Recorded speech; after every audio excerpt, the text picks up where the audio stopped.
Y como parte de las acciones de recuperación de espacios en beneficio de los capitalinos, fue rehabilitada la Plaza de la Identidad en la explanada del edificio del Registro Civil.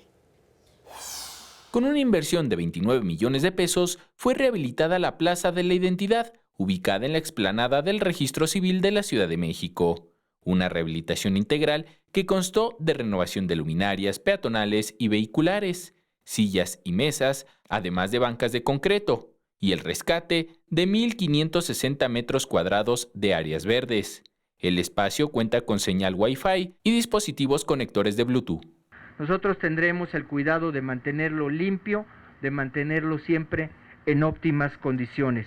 Otro atractivo que, sin importar el frío de la temporada, aprovecharon los niños y niñas que habitan la zona es la de las fuentes danzantes.